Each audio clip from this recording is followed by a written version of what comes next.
Alrighty dann, liebe Leute, und damit herzlich willkommen zu einer weiteren Folge Shakes and Fidget mit mir und Basti. Ja, der Necromancer ist auf der Closed Beta jetzt spielbar. Den gucke ich mir an, denn ich sag mir so, Necromancer is a Dancer. Also wir werden auf Englisch uns dann auch mal ein bisschen genauer damit befassen demnächst. Aber im Moment gibt es eigentlich nur eine Sache und Capsule hat ja auch vor einer Weile in einem Video auch in den Titel und auch im Inhalt gesagt, es braucht mehr Real Talk.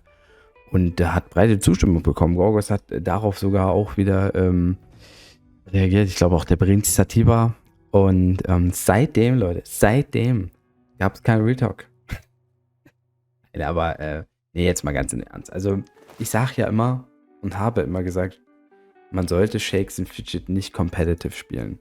Ja, und das hat den Hintergrund, dass es das meiste wirklich nur rein mathematisch ist. Ja, alles, was wir hier sehen im Hintergrund, gerade wenn man untereinander interagiert, ja, sei es im PvE-Bereich, PvP-Bereich, es ist prinzipiell rein mathematisch und die meisten Funktionen haben einen RNG-based Wert. Und was die Entwicklung des eigenen Chars betrifft, gibt es natürlich einen breiten Grad zwischen Free-to-Play und Pay-to-Win-Spielern. Und wenn man überhaupt competitive spielen sollte, dann mit seinem Char dann halt nur, wenn man ganz klar sagt, ich habe ein festes Budget über einen festen Zeitraum, beziehungsweise man hat vielleicht eine Challenge mit jemand anderen, der das auch hat, ja. Und das ist halt gerade bei Spielern, die man nicht kennt, natürlich, man weiß nicht, ne, also ich stehe hier mit meinen Mushrooms Paid, ja. Es könnte aber sein, dass irgendjemand hier, ja, also vollkommen wurscht, irgendeiner dieser Spieler 20 Level unter mir ist und genauso viele Pilze investiert haben. Oder, das ist höchstwahrscheinlicher, Spieler, die jetzt ähnlich sind im Level wie ich, es geschafft haben mit viel weniger Pilzen. Ja, und ist halt, man weiß es nie. Ja, es können die Leute natürlich, also mittlerweile ja selten, dass das die Leute hier in die Beschreibung reinschreiben, aber man weiß es einfach nicht. Außer jemand streamt die ganze Zeit live oder zeigt sie immer wieder, keine Ahnung, Screenshots, weiß der Geier.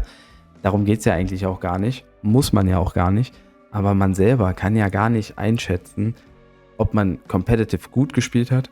Na, wenn jetzt jemand, ne, wenn zum Beispiel Tiger und Gamer Sky, die in der gleichen Gilde sind, ja, kann es sein, dass der eine mehr Pilze ausgegeben hat als der andere, weil es ist einfach so. Man kann ganz schnell ganz viele Pilze auch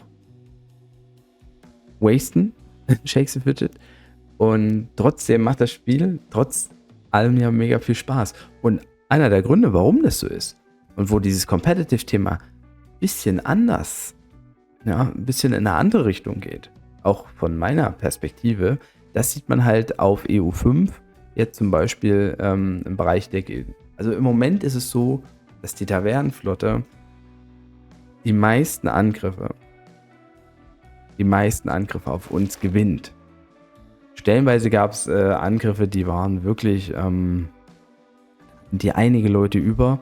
Ja, es gibt natürlich auch immer Gründe. Man kann jetzt sagen, die Order 66, teilweise waren halt nur 47 Leute, gab es mal eine Phase, also war nur ganz, ganz kurz.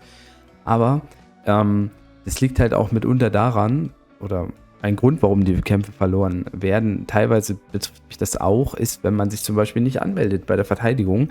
Gestern bei der letzten Verteidigung hatte ich mich nämlich leider auch nicht angemeldet. Ich glaube, der Angriff war 20 Uhr oder so.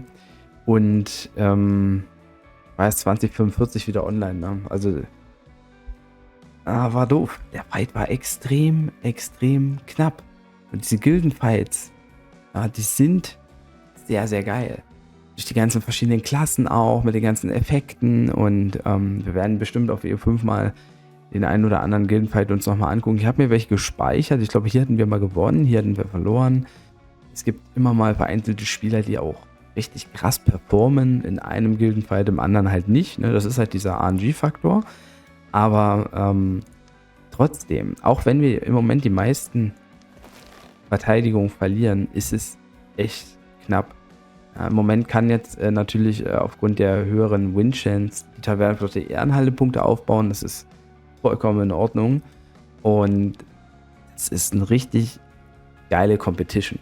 Ja, hier sind 50 Leute. Jeder hat ein anderes Pensum, wie er spielt. Es gab gewisse Ziele, die man als Gilde verfolgt hat und die verfolgen wir ja auch nach wie vor. Also wenn man jetzt mal die nackten Zahlen sich anguckt, Tavernenflotte Durchschnittslevel 348, Ritterhallenpunkte 833, Raids sind wurscht. Man könnte jetzt sagen, haben so und so viele Spieler über Level 360 oder jetzt in der Dungeon-Pause sogar.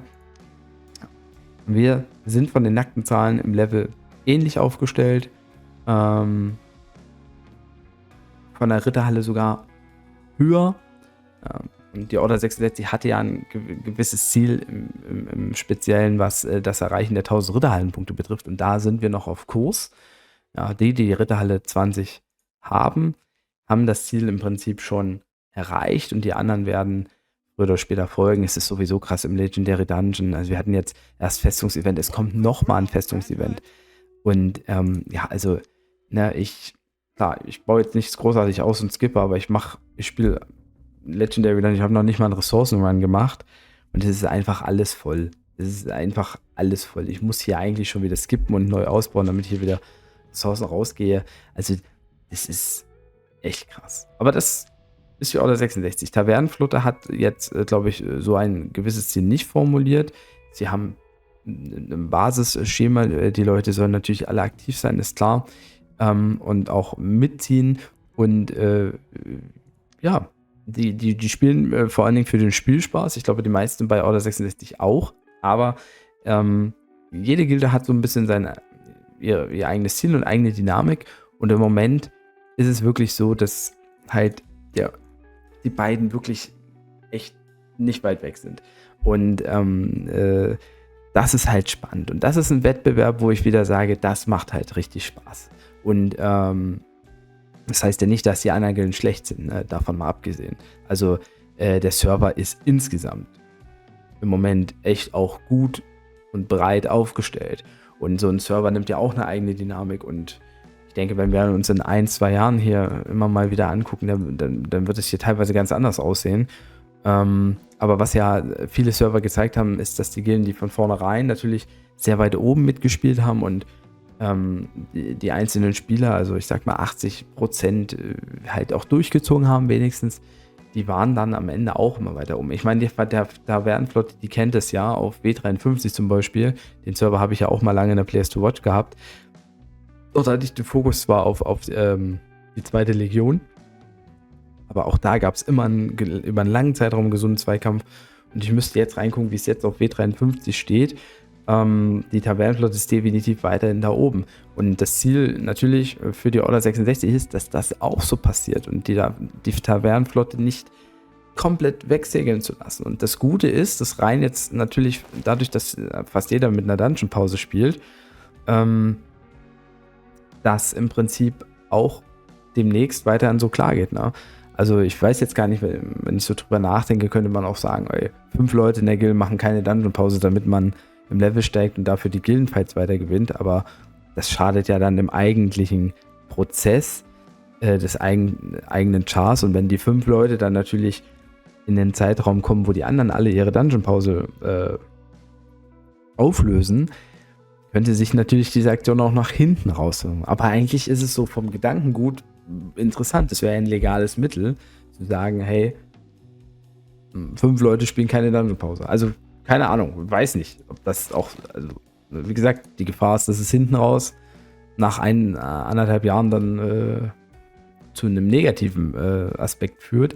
Aber was ich eigentlich damit sagen wollte, ist, dass diese Competitive-Schiene für mich oder was ich euch mitgeben will, wie gesagt, als Einzelspieler gesehen jetzt im Vergleich zu anderen nicht sinnvoll auf ganz normalen Servern mit unlimitierten Pilzen prinzipiell macht es keinen Sinn. Spielt nach euren Vorgaben, nach eurem Budget und nach euren Zielen. Das ist natürlich auch eine Challenge, die cool sein kann, aber vergleicht euch dann nicht mit anderen eigentlich. Es sei denn, ihr kennt halt alles. Ja, also es gibt ja auch Beispiele auf immer Servern, ne? Also wo im Discord die Leute dann auch wirklich einzelne Spielbereiche im Early Game, aber auch im Mid Game oder auch nach der Dungeon Pause, ja, wo es einen Wettbewerb da gibt, aber die wissen, dass sie viel Geld ausgeben, ja, in der Regel. Oder auch Free-to-Play-Spieler, die sich dann untereinander auch immer mal vergleichen. Ja, das sehe ich auch in der Players to Watch teilweise bei anderen Servern. Aber in der Regel sollte man es nicht machen. Bei Gilden sehe ich das Ganze schon wieder viel, viel cooler, wie ich persönlich. Solange der ganze Kampf fair bleibt und alle, ja, im Prinzip auch, dass man untereinander, trotzdem man halt eine andere Gilde als, ja, ne, ich will jetzt nicht sagen als Feind, ne, also dass man das sich nicht als Feind betrachtet, sondern dass man ja trotzdem auch ein Server ist und auch sich untereinander unterstützen kann, und das wurde ja auf EO5 auch gemacht. Und solange das alles so bleibt und die Fights aber sehr knapp sind und ja, solange sehe ich dieses Thema halt richtig, richtig weit oben. Also das werden wir, wie gesagt, auch weiter verfolgen. Ich würde eigentlich wahrscheinlich, ja, ich wollte mir eigentlich den letzten Fight von, also ihr seht das Video von gestern, wo ich mich nicht angemeldet habe bei der Verteidigung, der war wirklich richtig knapp. Also ich glaube, da war es auch, also wenn ich es noch richtig in Erinnerung habe, war, muss ich gerade mal gucken. Da war, wo ist er denn? Ja.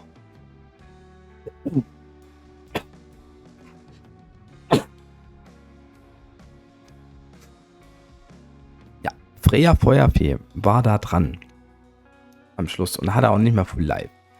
Ja, also das höchste Spieler ist ganz klar. Ne? Beim anderen Fights war es, glaube ich, mal Niro auch. Also ja, es gab auch andere Fights, aber in der Regel sind auch nicht so viele übrig. Und da heißt es halt auch wieder, es ist relativ knapp und das ist geil, dass man sich das mal anguckt. Ich glaube, der Tuny hatte auch in seinem Stream mal Gildenfights gezeigt. Da hat man das wahrscheinlich auch gesehen. Ich weiß nur noch zum Beispiel, dass es mal Fights gab, wo der Jacques, ja, als Dämoniker wirklich krass. Also der hat sich da zigmal wiederbelebt. Ich glaube 8 oder 9 Mal. Und dann gab es aber auch mal einen Fight, da hat das bei uns erledigt Kalash. Ja. Das weiß ich nämlich, weil Kalash war genau vor mir dran, hat die Leute dort weggerotzt. Und dann kam ich dran und hatte keine Chance. Also ist halt auch, ja, ob Dämoniker jetzt oder nicht, auch ein Kundschafter kann viel ausweichen, aber da sieht man, dass dort speziell die Dämoniker wirklich einen großen Impact haben können, weil eben ihre Fähigkeit den größten Impact hat, ja, weil sie am Ende eines Fights passiert und sich der Damage dann schon so stackt. Ja. Wenn der Kundschafter die ersten 10 Male ausweicht, dann hat er den Fight trotzdem noch nicht gewonnen. Dann reicht es zweimal nicht auszuweichen und kriegt man so viel Damage rein, dann ist kaputt. Ja. Aber nee, das ist halt echt nice. Will ich mal live bestenfalls dann auch mal kommentieren, sowas. Und wie gesagt, auch wegen den ganzen verschiedenen Klassen und den neuen Tönen, die da so reinkommen, das gibt eine richtig coole Dynamik. Deshalb, ja, war das jetzt ein kleiner Real Talk. Wie gesagt, Necromancer ja, Closed Beta. Aber ruhig auch die Themen bringen, die halt ja, vielleicht nicht so viel Aufmerksamkeit kriegen, aber ja, den Gedanken wollte ich schon die letzten Tage mal teilen, hatte nur noch keine Zeit so richtig und habe jetzt die Chance genutzt. Freue mich drüber, dass es so weitergeht. Muss trotzdem meine persönlichen Ziele natürlich sehen. Also 355, also ich habe eigentlich das Ziel, jetzt am Freitag, Samstag nochmal einige Legi-Runs zu machen, eine neue Waffe zu kriegen und vielleicht dann eben auch nochmal am Level hochzusteigen, um dann die Dungeon-Pause zu starten. Mal gucken, wie das so funktioniert. Aber bis dahin wünsche ich euch einen schönen Tag. Haut auf jeden Fall rein, macht da Tschüss und Servus. Euer Basti.